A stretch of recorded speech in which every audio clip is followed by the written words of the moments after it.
ইহদিনাস সিরাতাল মুস্তাকিম সিরাতাল লাযিনা আন'আমতা আলাইহিম, ওই পথ যে পথ নিয়ামত প্রাপ্ত, গয়রিল মাগদুবি আলাইহিম ওয়ালাদ দাল্লিন, ওই পথ না যে পথ পথভ্রষ্ট। এই দোয়া আমরা আল্লাহর কাছে করি না? নামাজের ভিতর পড়ি কিনা? আল্লাহ আমাদের দোয়া কবুল করেছে না? কি বলেন? সিরাতুল মুস্তাকিমের পথে আমরা আসি না? আসি।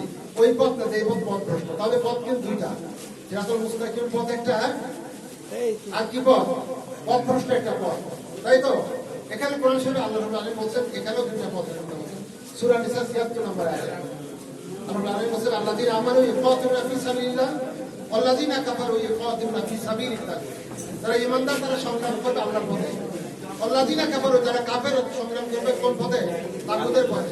ওয়াকাতুল আউলিয়া শয়তান, ওদের কাজ তো শয়তানের মতো, ইন্না শাইতানা কানা যায়িফান, শয়তানের চক্র দুর্বল। সবাই তো বুঝিনি শয়তানের কাজ কেমন?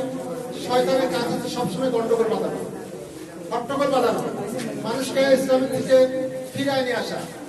আমরা ইতিপূর্বে দেখেছি সভা কম হয়েছে, হয়নি বললেই চলে, সভা করতে পারমিশন লেগেছে, গানের অনুষ্ঠান করতে পারমিশন লাগেনি, দেখেছি।